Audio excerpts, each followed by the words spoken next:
Hare Krishna and good morning dear students. Previous class में मैंने आपको इंग्लिश ग्रामर का 12th चैप्टर प्रीपोजिशन पढ़ाया था, ठीक है। और उसमें मैंने आपको प्रीपोजिशन की डेफिनेशन बताई थी और हमने उसका 12.1 A एंड B एक्सरसाइज को सॉल्व करा था, ठीक है। आज मैं आपको उसकी कुछ आगे की बैक एक्सरसाइज बता रही हूँ। On page number 49 uses of some prepositions. अब हमको यहाँ पर कुछ प्रीपोजिशंस का हम कुछ यूज पढ़ेंगे, कुछ प्रीपोजिशंस के यूज कहाँ पर होते हैं उसके बारे में पढ़ेंगे। कौन कौन से प्रीपोजिशन का यूज पढ़ेंगे? At, on, in as preposition of time. ये तीनों वर्ड्स जो है एट, ऑन और इन, ये तीनों प्रीपोजिशन ऑफ टाइम कहलाते हैं, ठीक है। At, on, in are very often use to denote time, मतलब टाइम को बताने के लिए एट, ऑन और इन, ये तीनों प्रीपोजिशंस काफी ऑफन यूज किए जाते हैं। ऑफन मीन्स प्रायः इनका यूज किया जाता है टाइम को बताने के लिए, ठीक है। अब हम इसके कुछ एग्जाम्पल देखेंगे। फर्स्ट एग्जाम्पल है he went to sleep at night. अब वो सोने के लिए गया रात में, है ना। अब रात में एट नाइट, तो यहाँ पर देखिए टाइम बताने के लिए किस समय गया, नाइट, मतलब टाइम बता रहा है कि किस समय गया सोने, रात में गया, सो एट नाइट, ठीक है। ही the Independence Day falls on Monday. Independence Day Monday को पड़ता है या मंडे को आया इस बार, ऐसा कुछ भी हो सकता है इसका मीनिंग। सो किस दिन पड़ा ये भी टाइम बता रहा है, तो मंडे ऑन प्रीपोजिशन का यूज होता है, ठीक है। डेज के साथ में ऑन प्रीपोजिशन का यूज होता है। उसके बाद the examinations begin on 15th मार्च।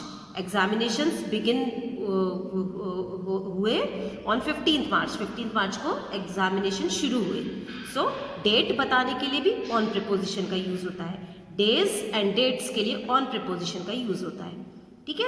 ये आपको याद होगा, आपके पास 3rd क्लास की अगर बुक हो तो आप प्रीपोजिशन चैप्टर उसमें खोल के देखिएगा और उसमें एट, इन और ऑन, ये तीनों प्रीपोजिशन का यूज प्रीपोजिशन चैप्टर में आप देखिएगा। तीनों वर्ड्स का यूज एक उसमें दिया हुआ है, एक कॉलम में, ब्लॉक में मेंशन किया हुआ है, उसको रीड करिएगा आप लोग, ठीक है। उसके बाद है 4th सेंटेंस देखेंगे, the examinations are held in March. Examinations होते हैं मार्च में। अब ये जो मंथ होते हैं, मंथ के पहले इन प्रीपोजिशन का यूज किया जाता है, ठीक है। We shall shift to our new house at Diwali. हम अपने घर में शिफ्ट हो जाएंगे दिवाली पर। सो कोई भी फेस्टिवल्स के नेम है, सो उनके आगे एट प्रीपोजिशन का यूज होता है, ठीक है। 6th sentence he reach the school eight 7 AM। Time बताने के लिए भी एट प्रीपोजिशन का यूज होता है, हाँ। उसके बाद ही रिटर्न होम एट नून। वो दोपहर में घर पर वापस आया। सो नून है एक दिन, डे का एक पार्ट ऑफ द डे है नून, है ना। जैसे मॉर्निंग, इवनिंग, नून, ये पार्ट ऑफ द डेज है। So part of the days के लिए भी एट प्रीपोजिशन का यूज होता है, ठीक है। She did her homework in the afternoon.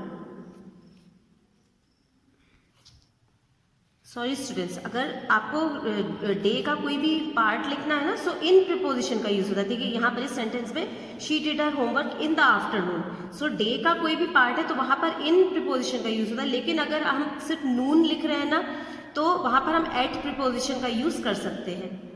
जैसे इस सेंटेंस में सिर्फ नून लिखा हुआ है, सो हम लोग एट प्रीपोजिशन का यहाँ पर भी यूज कर सकते हैं, ठीक है। और यहाँ पर आफ्टरनून, इन द आफ्टरनून, जैसे मैं बोलूँ कि I will go to school in the morning, at the morning नहीं बोलेंगे, in the morning. I will go to school in the morning, I will go to market in the evening, ठीक है। सो वहां पर इन प्रीपोजिशन का use होता है day के किसी भी पार्ट को बताने के लिए, ठीक है। Now we will do practice time 12.2। जो अभी हमने ये जो एट और इन, एट, ऑन और इन प्रीपोजिशन ये देखा है, इनके अब हम यूज देखेंगे, ठीक है। इसकी एक्सरसाइज करेंगे। Fill in the blanks with at, on और इन, ठीक है। अब हमको फर्स्ट सेंटेंस देखते हैं, we get festival discount dash Diwali. हमको फेस्टिवल डिस्काउंट मिलता है दिवाली। अब यहाँ पर students we get festival discount on Diwali भी हम लिख सकते हैं या एट दिवाली भी यहाँ पर हो सकता है, ठीक है। We get festival discount on Diwali और एट दिवाली, दोनों इसमें आ सकता है, ठीक है।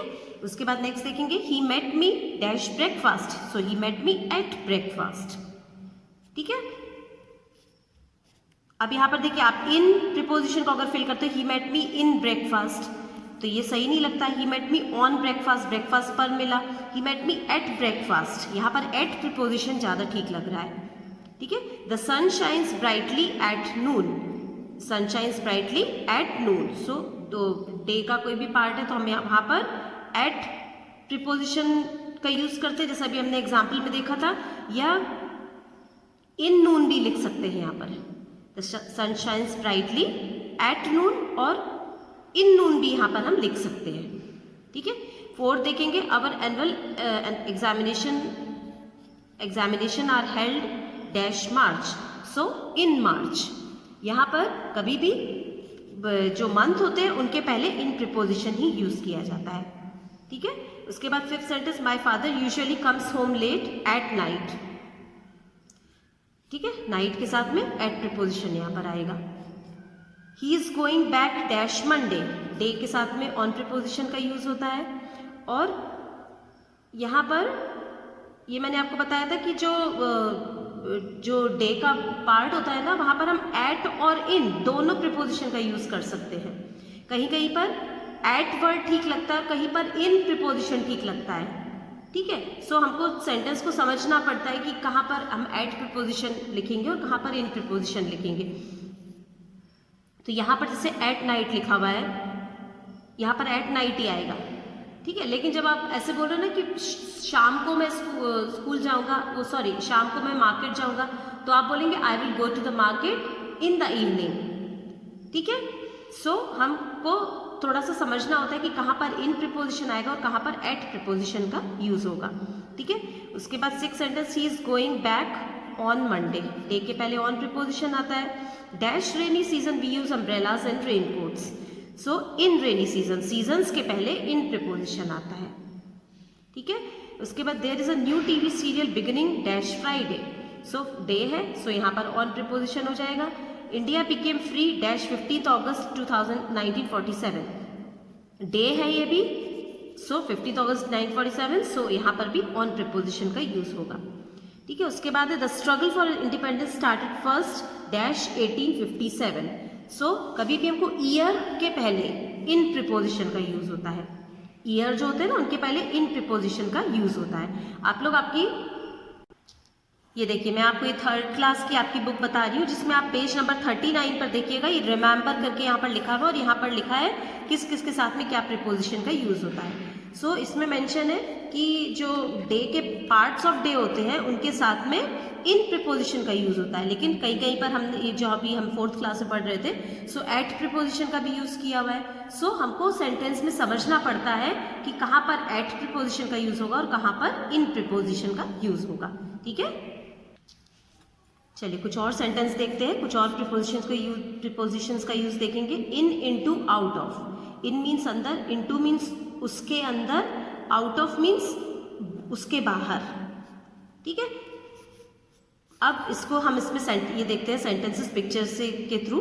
Ajay jumped into the river, ये देखिए Ajay jumped into the river, Ajay नदी के अंदर कूदा। ठीक है। अब सेकेंड सेंटेंस यहाँ पर है after taking bath he came out of the river, वो नहाने के बाद नदी से बाहर आ गया, आउट ऑफ द रिवर, बाहर। ठीक है। सो यहाँ पर आउट ऑफ का यूज हमने देखा प्रीपोजिशन का। उसके बाद थर्ड सेंटेंस में the water in the river is cold, नदी में पानी ठंडा है। ठीक है। जब हमको ये बताना कि उसके अंदर गया सो हम इनटू वर्ड यूज करेंगे, उसके अंदर गया। So Ajay went jumped into the river, और हमको ये बोलना है कि नदी में पानी जो है वो ठंडा है, सो हम बोलेंगे the water in the river is cold. ठीक है। तो हमने इनटू और इन में डिफरेंस भी देखा और इन तीनों का प्रीपोजिशन का यूज भी देखा। चलिए पेज नंबर 50 पर एक एक्सरसाइज है इसकी इन, इनटू और आउट ऑफ का एक्सरसाइज हम करेंगे। Practice time 12.3। ठीक है। I do not like fill in the blanks with in, into और आउट ऑफ। आपको इन, इनटू और आउट ऑफ से फिल करना है।